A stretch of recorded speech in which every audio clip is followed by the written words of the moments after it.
Improv. Very good to see you guys. Thank you for coming here tonight. We appreciate it. My name is Rahmein Mostafavi. That's Iranian name, so fuck you too. That was the that's the most applause I get. Little woo here, maybe 2 claps, and the rest of you are like, we're trapped in a basement right now. But you know, did you feel what just happened? I ruined your night. That's my superpower. You guys, that's what I got. I know my stereotypes. I've been Iranian since I was a kid, and I know that especially when it comes to women, I'm supposed to be misogynistic and oppressive and abusive, and if my girl was here now, she'd be the first to disagree with all that if I allowed her to have her own opinions. Which I wouldn't do. Yeah. No, I'm teasing. My wives are happy people. I would,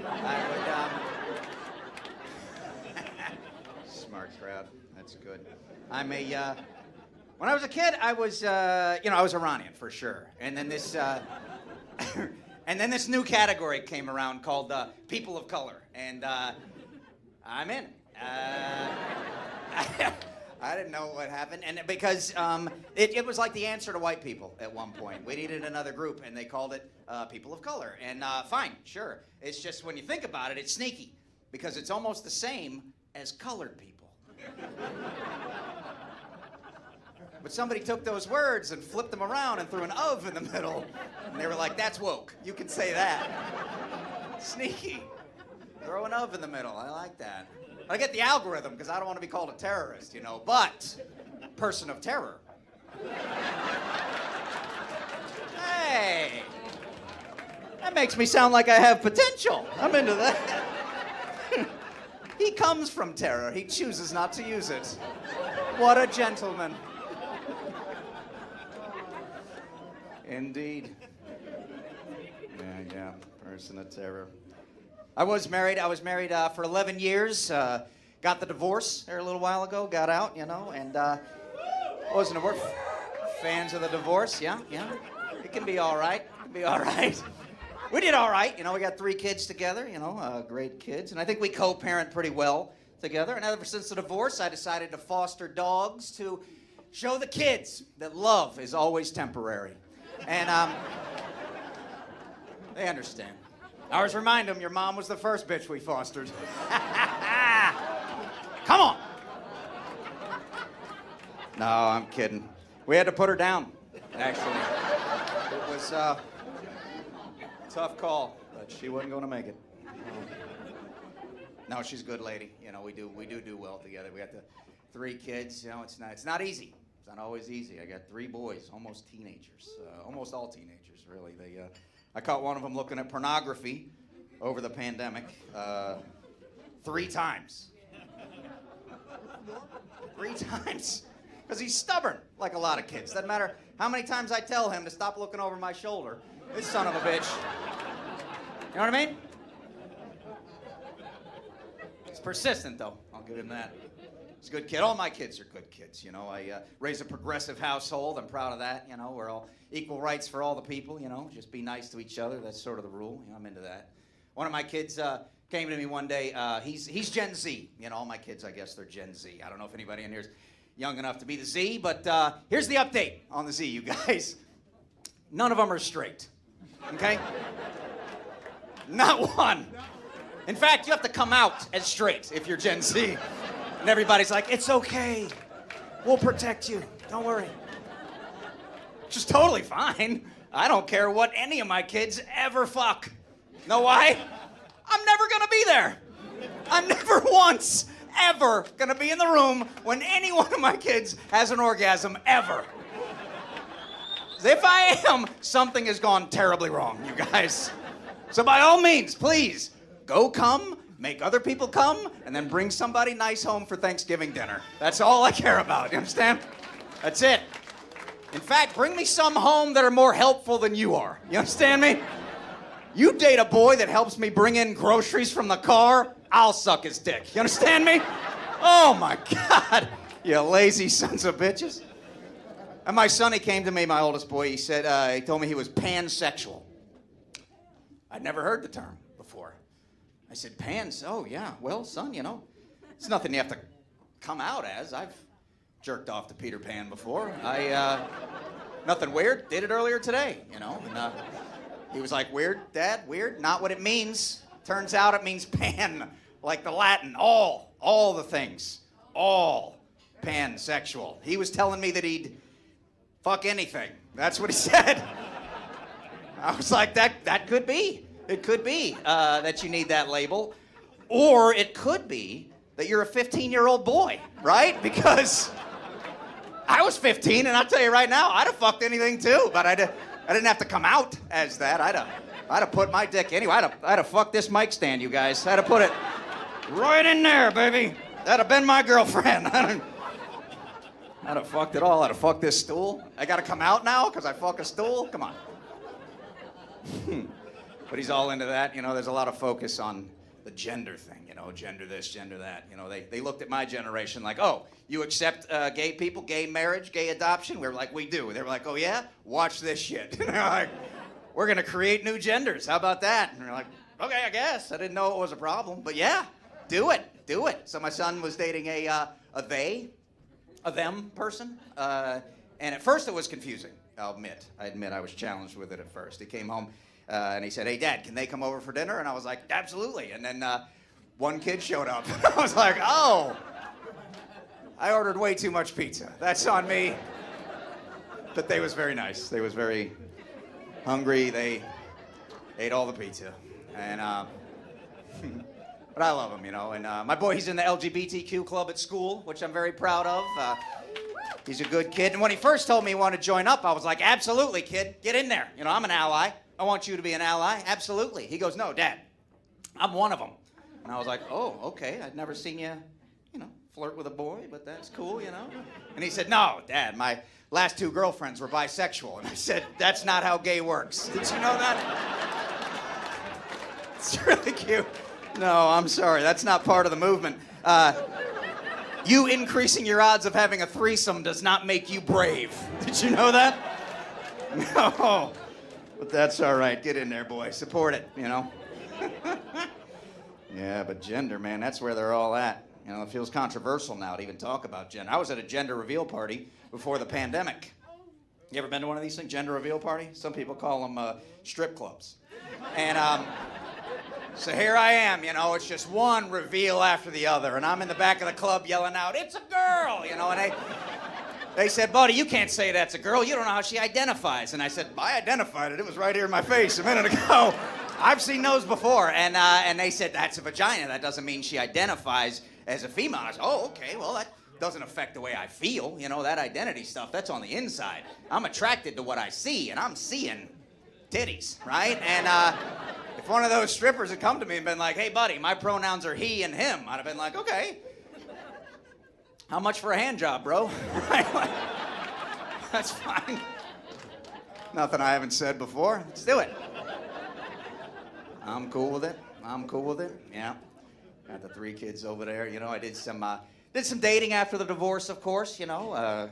Dabbled a bit. I found me a Latina that I dated there for a little while from the online dating situation. Got a Latina representative in here, very good, and a lobbyist here. I approve. Very good. No, she was very sweet. She reminded me how sexy the Spanish language is. So sexy. Spanish can make anything sexy.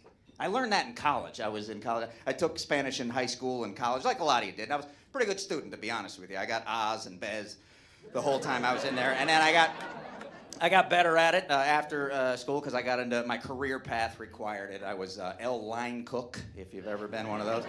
And so I got stronger. But she reminded me of this exercise we did in college where we translated children's books from English to Spanish. I'll tell you what, if a language can make a children's book sexy, that's a smoking hot language. Like I could read you a whimsical story about a well-known monkey named Curious George. Or I could read you a sexy action adventure starring Jorge el Curioso. That's a fuckable monkey, you guys. You kidding me? It works with all of them, too. You could have a summer blockbuster starring Antonio Banderas and Jorge el Curioso with his sidekick, Clifford, el perro rojo y grande, who's... come on.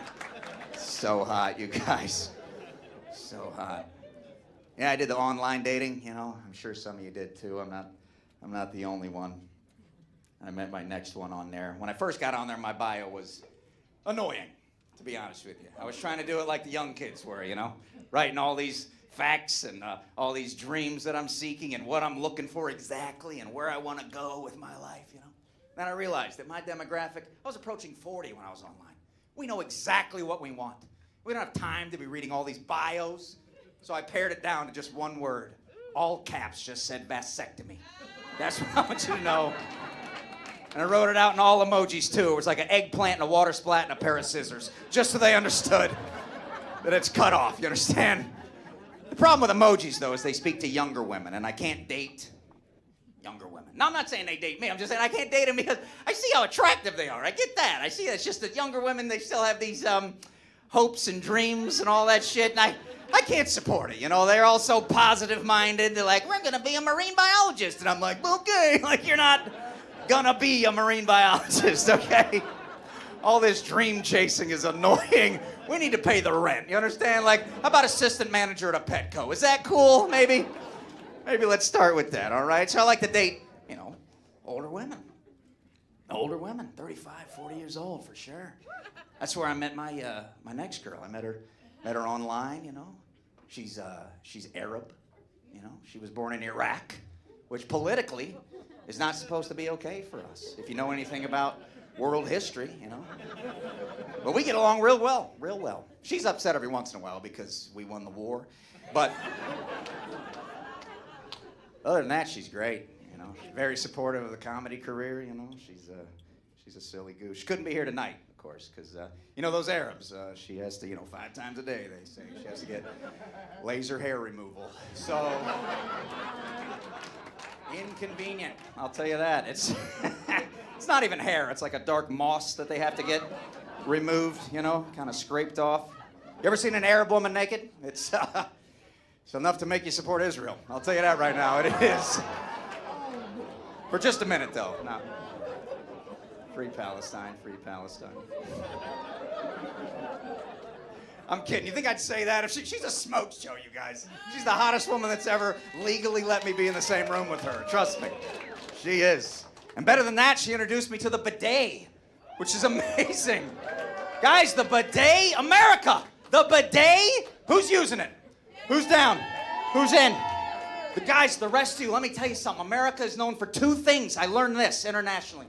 Most powerful country in the world, and stank ass. You hear me? Get that bidet, you guys. She got it for me, and I love it now. A lot of men are apprehensive at first. They're like, I don't want to get that bidet. It's gay. And like, yeah, it totally is, you guys. But it's amazing. Gay it up. Increase the water pressure of the gay. I want it. That hydrocolonic, I'm in. Let me tell you something. I use it now, but I don't have to.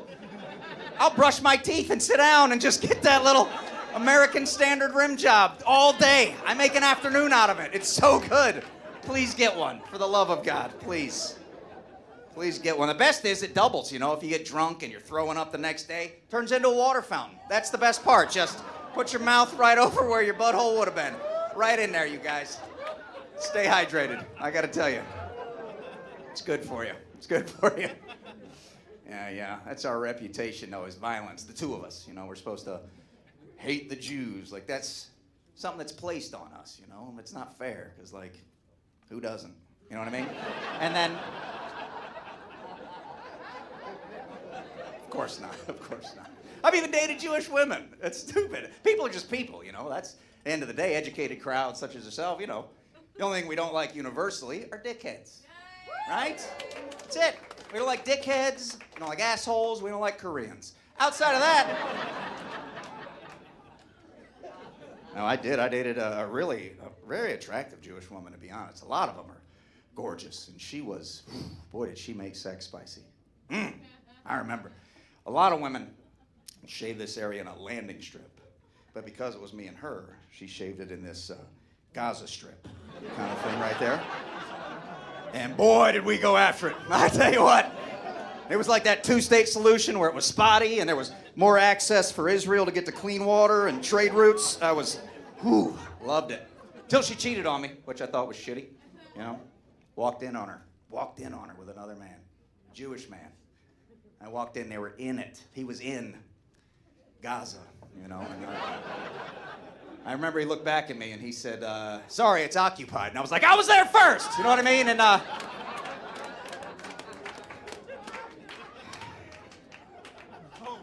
that was 70 years ago. That joke is way smarter than a lot of you know. Some of you are like, that's a long pussy joke.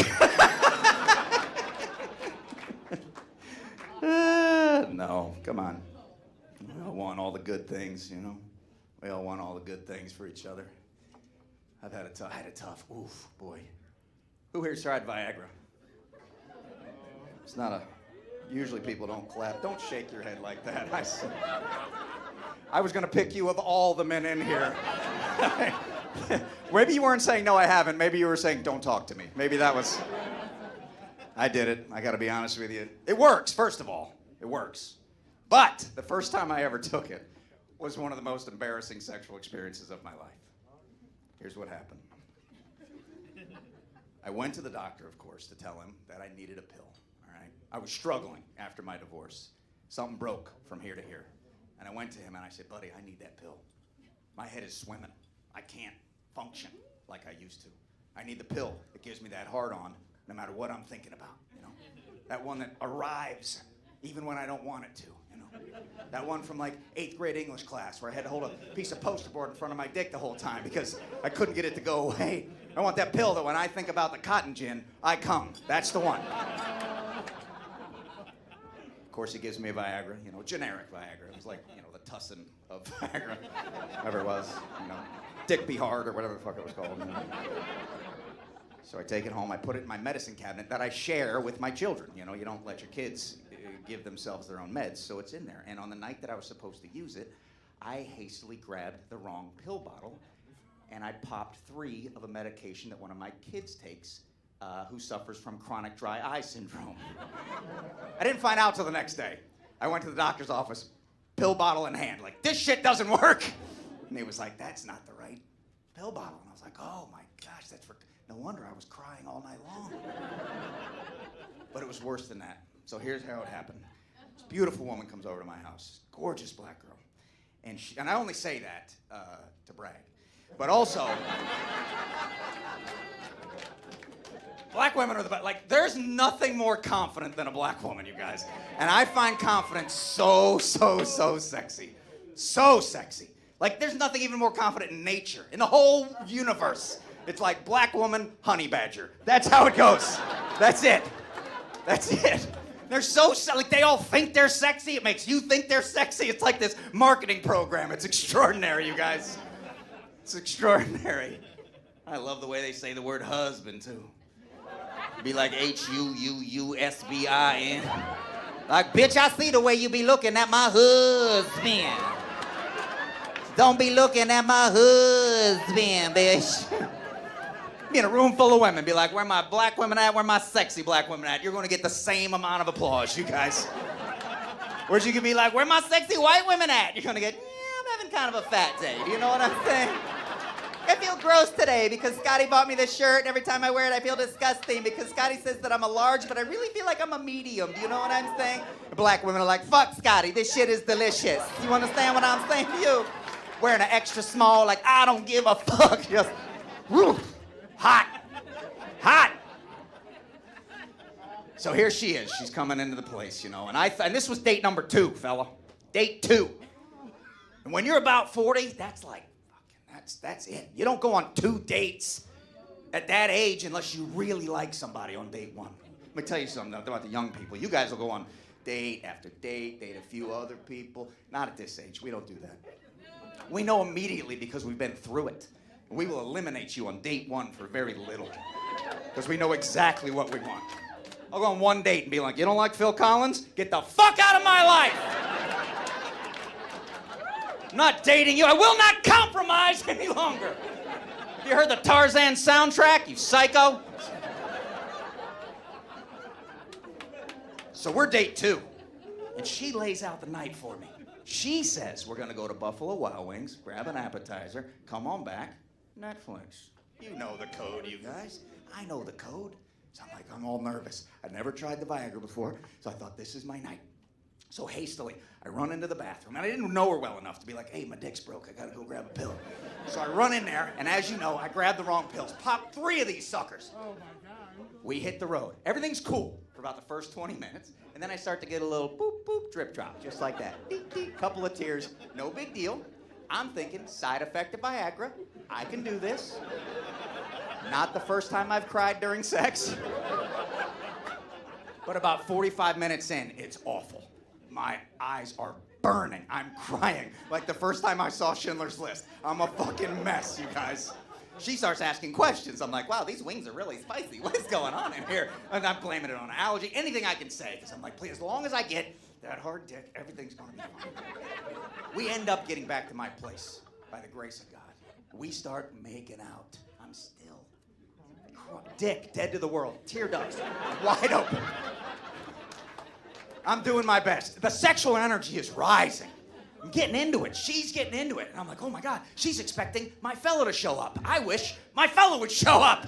But I need like another 10 minutes. In my mind, I'm thinking, okay, it just hasn't marinated long enough. It's gonna be fine. As long as I keep the sexual energy moving, it's gonna be okay. So I, as a gentleman, decide to kill some time and keep it all moving. I'm gonna service her, right? So, yeah. So I head on down there, and of course she's soaking wet from the tears that are pouring, just pouring into her vagina. You guys, I don't know if you ever had to eat pussy and cry at the same time, but it's a lot going on. And you can do it, it's just saltier than what you're used to. And, but I do a pretty good job, you know? I'm coming on 40, I'm kind of an expert, everything is good down there, you know? And I want to like red carpet her, you know? It's gonna be the greatest night of her life down there, because I'm gonna spend time, you know? Problem is, she finishes up pretty quickly, like 4 or 5 minutes. Normally, that's a good thing. In my case, I was like, is my guy still sitting there? And as a dude, you know, you can't stay down there if she finishes like this. That's when you're supposed to give her the big old dick. You can't look up at her and be like, I'm cool down here. You want another? Like, I'm comfortable. You know, she wants you to crawl up that body like that soldier coming home from war. Just nipple kiss, dick, right? So I'm headed up that body, but my guy is so limp I can feel it dragging. I can sense the quilted topography of the mattress as I go. And I'm just like, oh my God. And I get up there and I'm looking her in the face and I'm like, I'm so sorry. It's not you, it's me. I'm fucked up in the head. I got divorced. And she was like, it's fine. I gotta get going anyways. I gotta text my friends and laugh at you. So, I'm teasing. She didn't say that. Like I said, she's a black woman. What she said was, it's all good. I already got my pussy ate. So, that made me feel pretty good. Because women have no empathy. You don't. You act like you do, but you don't. You know why? Because you have no equivalent. You've never had it not function. And if it hasn't, you just boop, boop, and everything's fine. A little looba-dooba, and you go ahead. You've never had to battle it. You've never had to go to your friends the next day and be like, oh, wanted to fuck him so bad. But I had snatch lock. You know what I mean? It just, I could not get it apart. You guys are jerks. So I go back to the doctor. Of course, he told me I had the wrong pill. And then he said, buddy, you don't even need the pill. This is just about, you know, your health. This is your mental health. You need to exercise. I said, all right. So I go back to the YMCA and I start playing basketball with guys half my age. And they make fun of me. You know, they tell me how badly I'm going to lose the game. And I'm always like, lose? I just drove to the YMCA in a fucking minivan. I've already lost. Are you not? You're not picking up on that? I've got stow-and-go seating. It's over for me, you know? They'll talk shit to me and make a jump shot in my face and try to threaten my manhood. Make a jump shot and be like, boom, that's why the ladies love me, son. I'm like, good for you, young man. But that's no longer my demographic. I'm not threatened at all. So I talk shit to them about things relevant to my life. I make a jump shot in their face and I'm like, boom, my 4th grader reads at a 5th grade level. What's up now? I ain't never had a gap in my health insurance, motherfucker. I ate salsa and I didn't get a stomach ache. You know? The lingo sucks, you guys. Millennial lingo is the worst. The worst. There's 3 words that really bother me. First of all is the word literally. You know? It's overused and underpronounced, drastically under-enunciated. Even my oldest son will be like, Dad, we've been at the zoo all day. I literally can't even feel my legs right now. I swear to God, I feel like I'm gonna die. And then epic. Everything's epic now. Nothing's good or awesome, it's all epic. Epic used to be years of an adventure. Now it's like, should have come to that party last night, bro. It was epic. How was it epic? Did you meet a girl and get drunk and then travel to Narnia? Is that what happened? Or was it just a good party? You know, she's good, right? And finally, random. Everything's random, bro. I was talking to this kid at a grocery store. He's working at the deli, you know. Somewhere in conversation, he goes, and now randomly, I work at this grocery store. Oh. Did you rappel out of the sky? Is that... Hell no, you put in an application. And they gave you an interview and a schedule and a name tag. That's a specific occurrence, jackass. It's not like they put your name into the sorting hat from Harry Potter and it was like, likes to organize and sweeps the floor. He'd be good at the grocery store. That's not the way it goes. Guys, I'm Rahmein. Thank you for coming out tonight. Good night.